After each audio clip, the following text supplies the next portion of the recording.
Warning signals screamed across every display at the border station. Crimson alerts bathed the walls in waves of red light that made everyone's hearts race. Commander Zitar felt his eyes widen as he studied the incoming data. His antennae shot up straight, vibrating with sudden tension. An object had just emerged from lightspeed at the very edge of their territory. Something tiny, something broken, something they'd never encountered before. He barked out his command with the confidence of 3 decades serving the Catherine Empire. His clawed fingers dug into the console's edge as he demanded a full scan of the mysterious vessel. He wanted every possible detail about what they were dealing with. The young officer manning the scanner station moved her hands with lightning speed.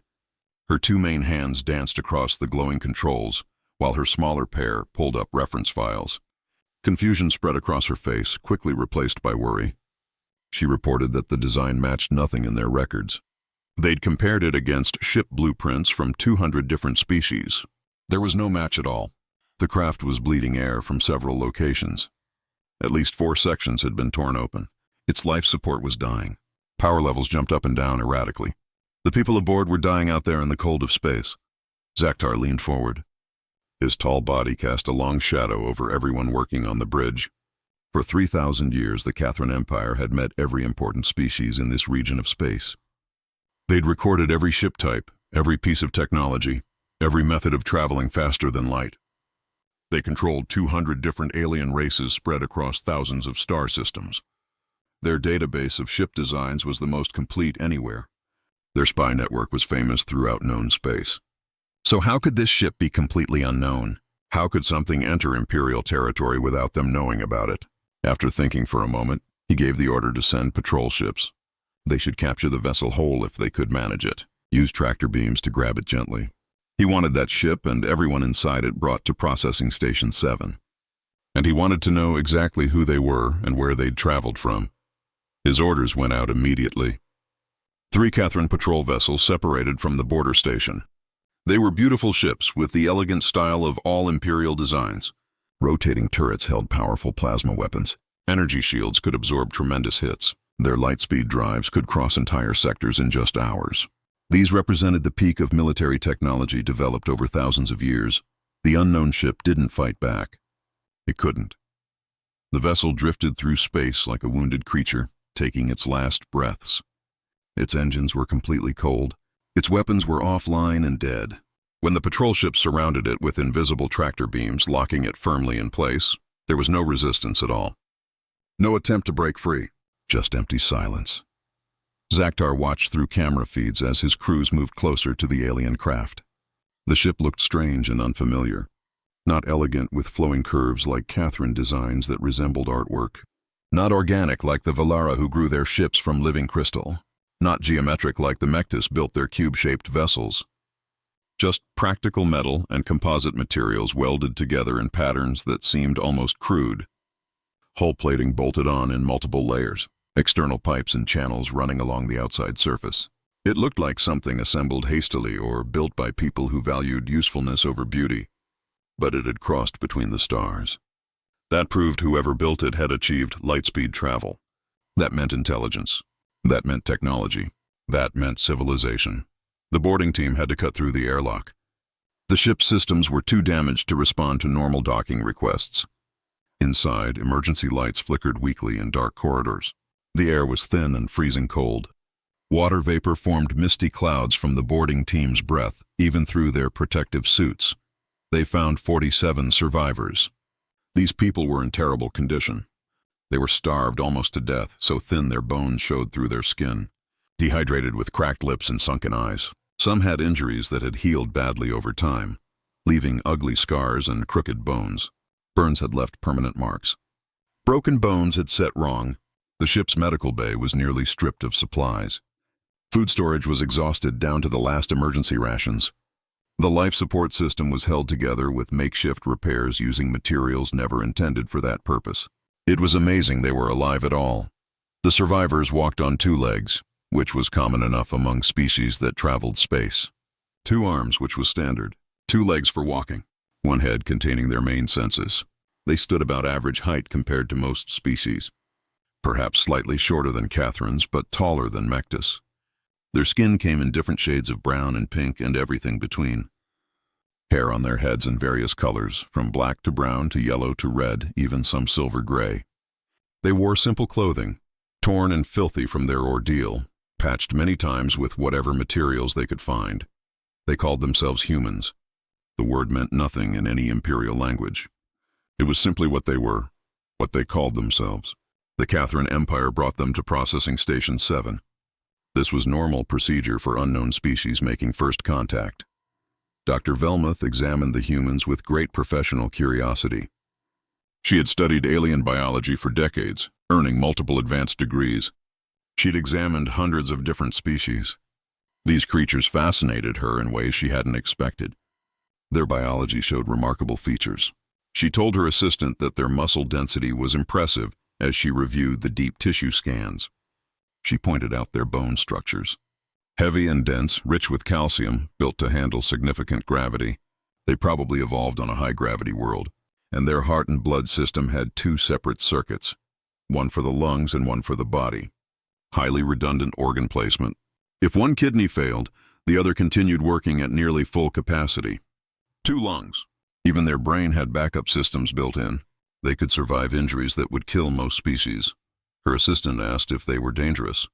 It was the crucial question for any new species. Velmuth considered this carefully. Their bodies could handle significant physical stress. They had good strength compared to their weight. Natural weapons in their teeth and the bones of their hands could be used for fighting. But they were weak from their journey, starved and exhausted. Under normal circumstances, she'd classify them as moderate physical threat level. Nothing the Empire couldn't handle. They dealt with far more dangerous species. She'd recommend Category 4 classification as non-threatening. The interviews took longer. Communication was the first barrier. The humans didn't speak any known language. The Empire's translation computers needed 3 days of constant work to build a working vocabulary from audio samples. The humans cooperated fully, speaking into recorders for hours. Repeating words, pointing at objects, acting out verbs. Slowly, painstakingly, a basic translation system was built. Intelligence Officer Tharvin conducted the main interrogation. He was experienced in this work, had interviewed representatives from dozens of species over his career.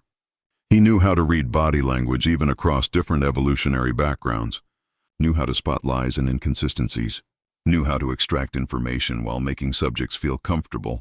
He sat across from the human captain in a bare interrogation room. Just a table and 2 chairs. Recording devices hidden in the walls. The human was a female with dark skin and tired eyes. She'd been cleaned up, given medical treatment and food, but she still looked exhausted, worn down by whatever she'd experienced. She gave her name as Captain Sarah Chen when asked. Tharvin asked her to tell him where she came from. His translator converted his words into the human language with barely any delay. Captain Chen's voice was rough despite the medical treatment. Her hands rested on the table, still bearing the calluses and scars of hard work. She explained they came from their colony world, which they called Novaterra, New Earth. They were one of 12 colony ships that left their home world generations ago. Her ancestors were on that ship. They traveled for decades before finding a livable planet. They built a life there, farms and cities and families. They raised children who had never seen Earth, built a civilization from nothing. Tharvin prompted gently, asking what happened then. Pain crossed Chen's face, real pain, deep pain. She said that something attacked them from space. Ships appeared in orbit without warning. They never detected their approach, never had any communication from them. They just appeared and started firing. Some kind of energy weapon they'd never seen before destroyed their defensive satellites in the first few minutes. They barely had any defense anyway. They were a colony, not a military base. Then the attackers started bombarding the surface, targeting their cities, their farms, everything. Tharvin asked what attacked them. This was crucial information. The Empire needed to know about threats in this region of space. Chen said they didn't know. They never saw them clearly, never identified their species. Their sensors were basic. They barely got readings before everything fell apart. Her hands clenched on the table. They barely made it to their ship. This ship was in orbit, undergoing maintenance. They were lucky it wasn't on the ground. They loaded everyone they could fit, 47 people out of thousands. They escaped while they still could. When they looked back, they saw their world burning. Tharvin asked how long ago this attack happened. Chen said 4 years, maybe slightly more. Time gets difficult to track in deep space when you're running for your life. They'd been jumping blind ever since. Looking for help, looking for anywhere safe. Her eyes met his directly. Their navigation system was damaged in the attack. They lost their star charts. They'd been using emergency protocols, jumping short distances in random directions, just trying to find someone, anyone. They didn't know where they'd end up. When they detected Imperial space and saw it was organized and inhabited, they hoped for help.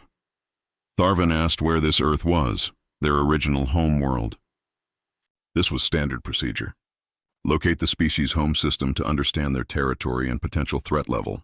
Chen recited coordinates from memory, long strings of numbers that pinpointed a location in three-dimensional space. Tharvin entered them into the computer with care, double-checking each digit. The result made his brow ridge furrow in confusion. He told her these coordinates showed empty space. No star system, no planets, no objects of any kind, nothing but void. Chen said that was impossible, and her confusion seemed genuine. Earth was there. They had records and histories, entire libraries of information from Earth, videos and pictures and data. Their ancestors came from there. It was their home world. It had to be there. Tharvin suggested perhaps their records were corrupted. 4 years in a damaged chip.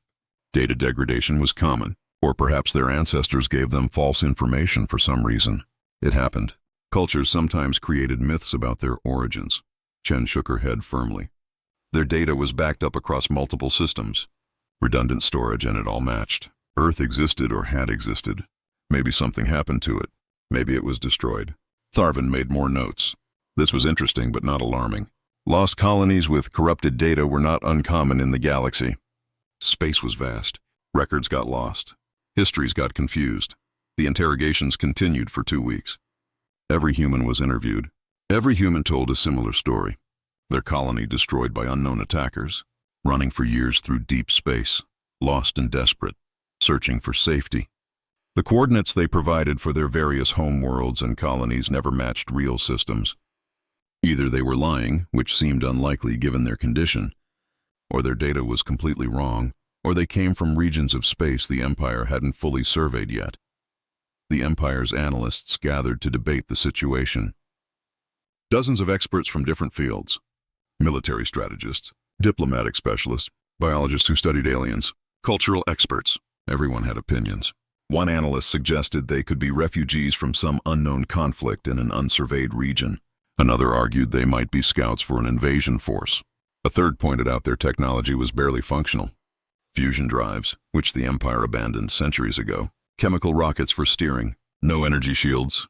No plasma weapons. They were centuries behind technologically. What threat could they possibly pose? The debate went on for hours, then days. But in the end, the decision came from the central bureaucracy. The humans were classified as Category 4 non-threat. They would be dispersed to various labor worlds throughout the Empire. They would work in the mines and factories and farms. They would integrate into the massive workforce that kept the Empire functioning.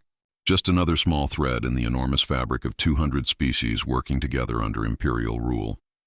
Captain Chen and her crew were separated. This was standard procedure to prevent refugee groups from clustering together and potentially causing problems. Some were sent to mining colonies deep in asteroid belts. Others to agricultural worlds with vast farms. A few to industrial centers where factories ran day and night. They would be scattered across a dozen different systems before they took her away to her assigned world. Tharvin had one final interview with Captain Chen. It was informal, more of a courtesy than a requirement. He told her that her people would be cared for. The Empire provided for those who served it. Work hard, follow the rules, don't cause trouble. She'd find peace here. Safety. It was better than dying in space. Chen looked at him with those tired eyes. She'd been given clean clothes, medical treatment, food. She looked healthier already, though still thin and worn. But for just a moment, Tharvin saw something else in her expression. Something that made him uncomfortable. Not fear, not gratitude, not the relief he expected. Something calculating. Something cold. Something that didn't match the exhausted refugee he'd been interviewing for 2 weeks. She said thank you simply, her voice neutral. They'd do whatever was necessary to survive. They were good at surviving. They'd had a lot of practice. They took her away after that. Tharvin filed his final report. The incident was officially closed. Just another minor event in the endless operations of the Empire. 47 refugees from a failed colony. Nothing important, nothing worth remembering. He moved on to other duties. The humans faded from his mind. But sometimes late at night, he thought about that look in Chen's eyes. That calculating look, and he wondered if he'd missed something important. 6 months after the first human ship arrived, Tharvin was reassigned to a different sector. New threats to investigate, new species to catalog, new problems to solve. The humans disappeared into the vast population of the Empire. Just another species among 200 others. Nothing special, nothing memorable. He didn't know that on a dozen different worlds, the humans were watching everything, learning every detail of Imperial life, recording every patrol route, every security protocol, every weakness, every vulnerability. He didn't know that Chen and her crew had memorized every detail of their interrogations. Every question asked, every security checkpoint passed, every technology observed, every piece of information carefully stored in their enhanced memories. He didn't know that the damaged ship had carried hidden data cores, information gathering equipment that had been recording since they entered Imperial space. Data about the Empire's military strength, fleet positions, political structures, economic systems, all carefully captured during their approach and capture and processing. He didn't know that while the Empire saw refugees, the humans saw a successful infiltration. He didn't know that in the empty space where their coordinates led to nothing, where no stars shone and no planets orbited, there was something after all. Brown dwarfs, failed stars that never ignited properly, too dim to see with most sensors, easy to overlook in the vastness of space. And around those dark objects hidden in the void, a fleet waited. Not 47 humans on one damaged ship, 47,000 humans on 300 ships. Battle-hardened warships, fully armed, fully crewed, ready for war. And they were all waiting for the signal that Captain Chen and her team had successfully entered the Empire's territory and begun their reconnaissance mission. The signal came 3 days after Tharvin left the sector. A simple burst transmission so brief it lasted only microseconds. So quiet that the Empire's communication networks registered it as background radiation, cosmic noise, static from a distant pulsar. Nothing important, nothing worth investigating, but 300 light-years away, in the darkness between stars, hidden around brown dwarfs that barely qualified as stellar objects, that signal was received, decoded, understood, and in the deep black of space, engines began to wake.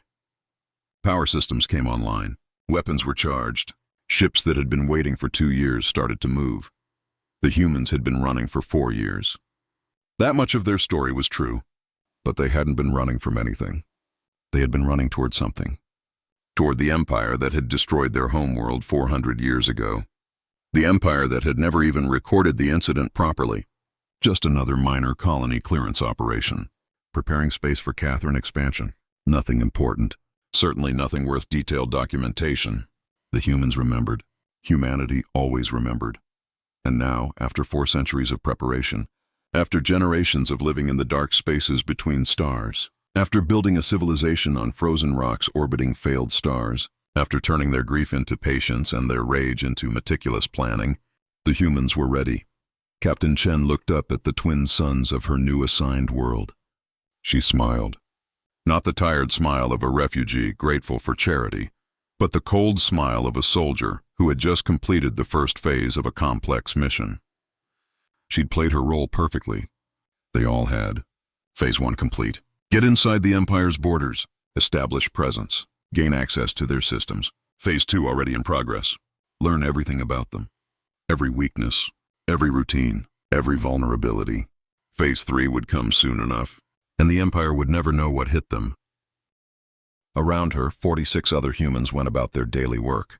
Mining ore, operating machinery, learning languages, making friends with other species, being helpful, being cooperative, being forgettable, being invisible, and every night in secret moments hidden from surveillance, they recorded everything they learned, every shift rotation, every security patrol, every supply shipment, every officer's routine, every weakness in the system that had enslaved 200 species. The data was compiled, compressed using algorithms the Empire's computers couldn't crack, hidden in encoded transmissions disguised as entertainment broadcasts or personal messages, sent on commercial freight ships heading deeper into Empire territory, received by other human teams who had arrived on different ships over the past months.